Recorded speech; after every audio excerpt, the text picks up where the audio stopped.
Pemirsa, peredaran barang palsu atau KW di tanah air kian marak. Seiring berkembangnya transaksi elektronik melalui e-commerce, perdagangan barang KW juga makin tak terkendali. Ya, karena banyaknya atau maraknya peredaran barang KW, Indonesia sampai hari ini masih sulit melepaskan predikat sebagai negara dengan pelanggaran hak kekayaan intelektual atau HAKI kategori sangat berat. Indonesia menyandang status Priority Watch List yang diterbitkan pemerintah Amerika Serikat melalui United States Trade Representative.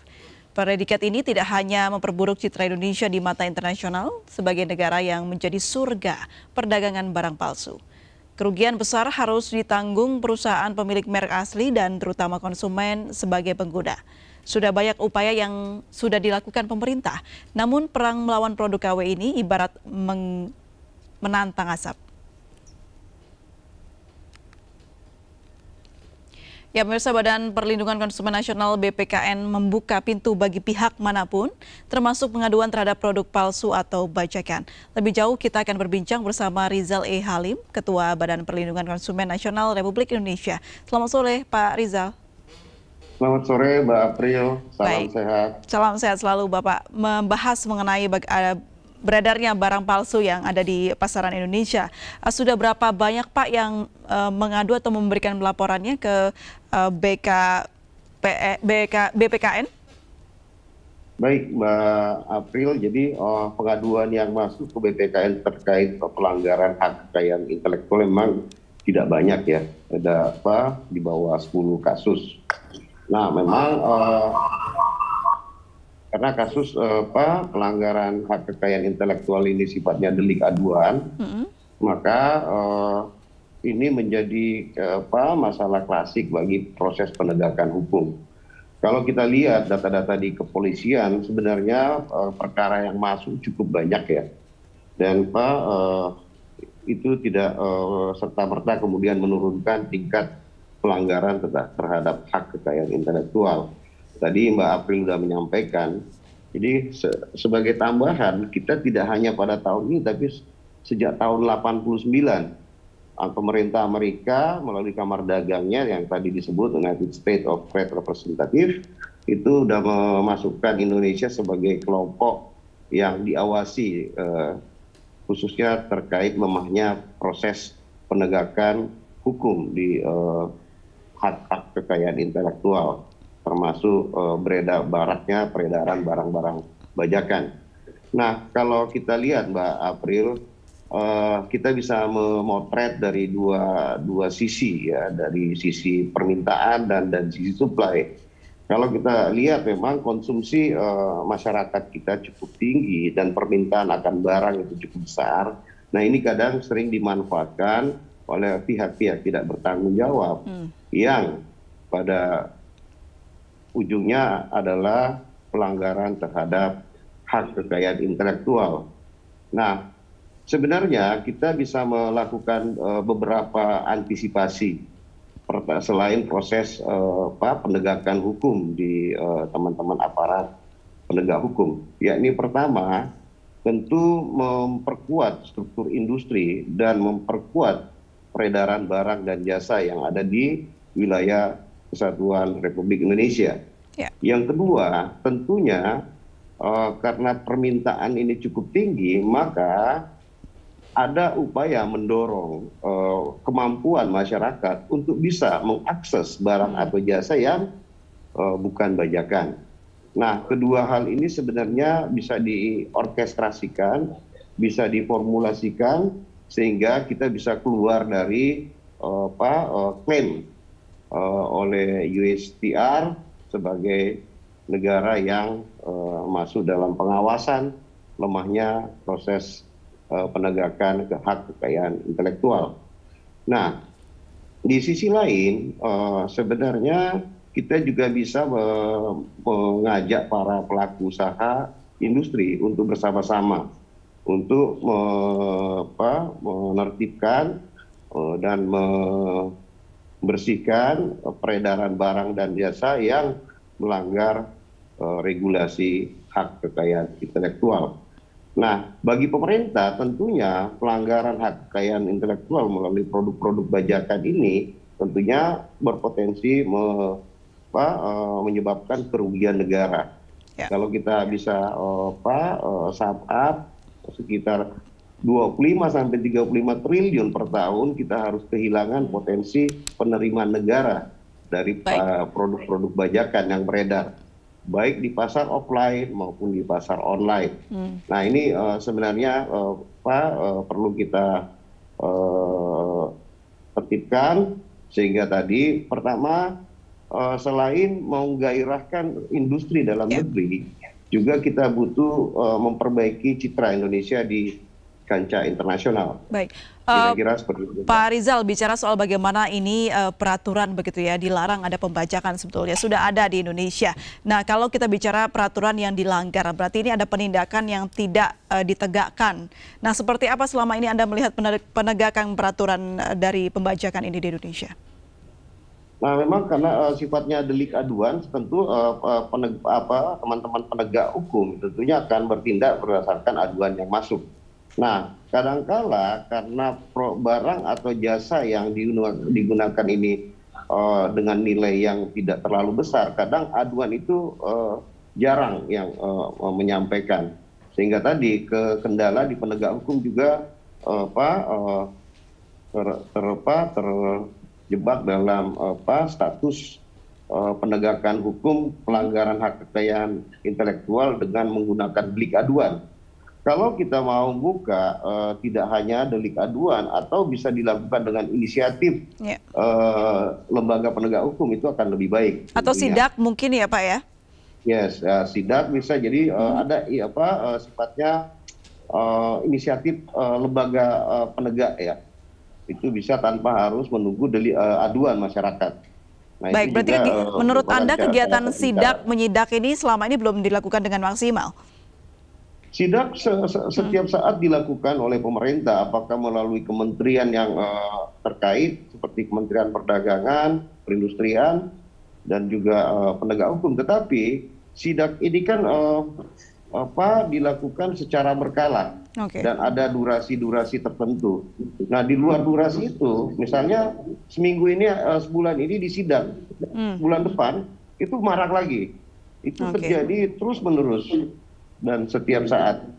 Sebelum berkembangnya e-commerce, kita sering mendapatkan persoalan ini di pasar-pasar offline.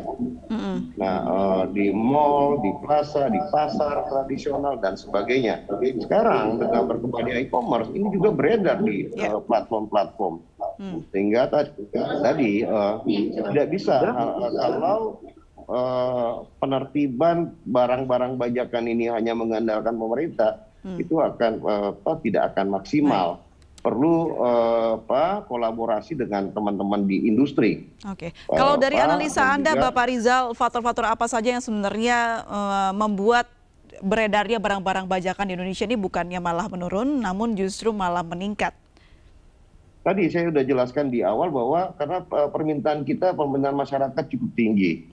Permintaan masyarakat tadi demand-nya besar, kemudian itu bagi para pihak atau oknum yang tidak bertanggung jawab dianggap sebagai peluang usaha, dan peluang ini digunakan. Dan kebanyakan UMKM ya Pak ya? Ya, kebanyakan UMKM. Nah, itu di sisi lain memang ada yang tapi kecil ya porsinya, yang memang tidak memahami regulasi. Tetapi menurut kami porsinya tidak sampai 10%. Sisanya 90% sangat memahami dan memang melakukan pelanggaran. Nah, inilah yang mungkin perlu ditertibkan dan perlu upaya bersama. Jadi tadi kalau ditayangkan ada tinta printer, kalau kita lihat lagi ada software bajakan, luar biasa. Bagi konsumen tentu dengan harga yang rendah itu tentu punya insentif tersendiri bagi konsumen. Tetapi di sisi lain ada persoalan-persoalan yang tentunya merugikan seperti mutu, kualitas, dan tentunya misalnya menggunakan software bajakan itu bisa mengganggu sistem yang lain dan itu akan menyebabkan kerugian yang lebih besar. Nah, hal-hal seperti itu yang mungkin juga membutuhkan edukasi yang baik kepada masyarakat.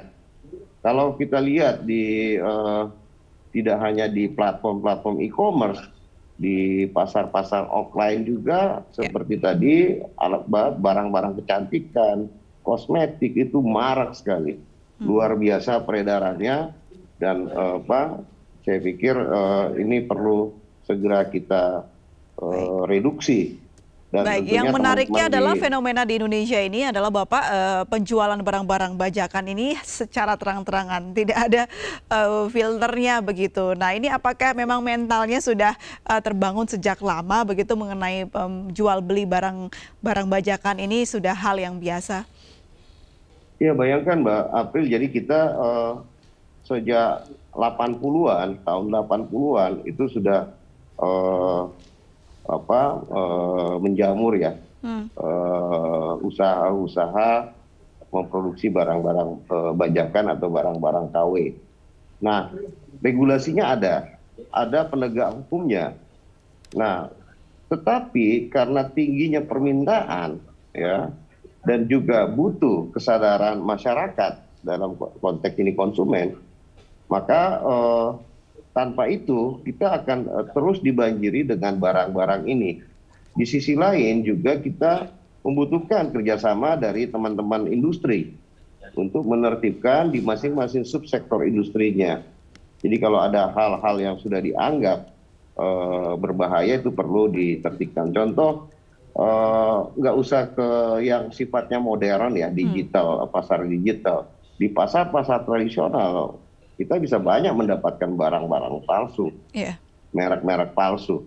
Nah ini juga butuh penertiban. Jadi sebenarnya persoalan barang bajakan, barang KW tidak hanya marak pada saat terjadinya proses digitalisasi, tetapi sudah sejak dulu.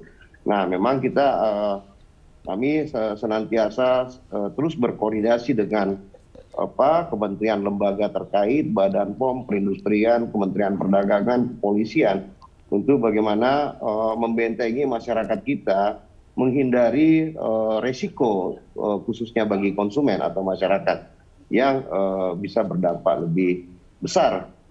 Memang membeli barang KW ini relatif lebih murah, tetapi resiko sampingnya ada yang berpotensi menyebabkan kerugian yang lebih besar. Baik, Pak Rizal, kalau kita sudah memahami seperti apa begitu ya sejarah atau histori dari pembajakan di negara kita atau di Indonesia, bicara soal ke depan begitu, regulasinya sudah ada. Apakah ada usulan dari BPKN untuk bisa merubahnya itu, Pak? Atau mungkin ada hal-hal yang perlu ditambahkan dalam regulasi yang sudah ada? Tentu otoritas di masing-masing pasar ya itu perlu bekerja sama ya. Pemerintah tentunya butuh bantuan teman-teman di pasar masing-masing, apakah yang offline maupun online, untuk melakukan filterisasi dan reject barang-barang yang ditengarai adalah barang bajakan atau palsu. Nah ini saya pikir kolaborasi yang baik dan harus kita lakukan. Tanpa itu menurut saya seberapa banyak pun petugas penegak hukum itu sulit memberantas sebegitu banyak dan menjamurnya produksi-produksi barang-barang bajakan atau barang-barang palsu. Nah butuh komitmen. Saya pikir pemerintah bisa meminta komitmen industri untuk bersama-sama menertibkan di masing-masing sektor yang dikelola. Sehingga tadi pemerintah dan industri bisa bersama-sama, penegak hukum juga bisa selektif memilih kasus-kasus yang bisa ditindak. Baik, Pak Rizal, terakhir Anda sebagai dari pihak Badan Perlindungan Konsumen Nasional Republik Indonesia, apa poin-poin yang bisa Anda sampaikan itu untuk perlindungan konsumen di Indonesia ke pemerintah pembuat regulasi? Dari kami Badan Perlindungan Konsumen Nasional setiap saat senantiasa berkoordinasi dengan kementerian lembaga dan teman-teman di penegak hukum untuk memastikan bahwa peredaran barang dan jasa itu pertama aman, nyaman dikonsumsi oleh masyarakat dan jauh dari terhindar dari produk-produk yang palsu yang beresiko dan berbahaya bagi masyarakat dan konsumen. Itu senantiasa kami koordinasikan bersama kementerian lembaga terkait. Kemudian yang kedua, pemerintah melalui kementerian lembaga terkait juga, kami juga sudah menyampaikan, merekomendasikan, meminta kementerian lembaga melakukan pembinaan industri di masing-masing sektor, sehingga tadi para pelaku industri di sektor masing-masing bisa membantu bekerja sama dengan pemerintah untuk menertibkan sektornya masing-masing. Sehingga tadi pekerjaan penertiban ini tidak bisa dilakukan oleh pemerintah saja, tetapi butuh bantuan teman-teman pelaku industri. Karena kenapa? Kalau di industri tersebut terjadi membanjirnya produk-produk palsu di industri tersebut, itu akan merusak struktur atau citra industri itu sendiri. Sehingga ini perlu kerja bersama, perlu koordinasi yang kuat, dan juga kolaborasi pemerintah dan pelaku usaha. Baik, jadi PR-nya adalah benahi dulu regulasinya supaya nanti dalam melaksanakan penindakannya ada aturan yang jelas. Terima kasih Pak Rizal E. Halim, Ketua Badan Perlindungan Konsumen Nasional RI sudah bergabung dan berbincang bersama kami di MNC News. Selamat sore, salam sehat selalu Pak. Terima kasih Mbak April, salam sehat selalu, selamat sore.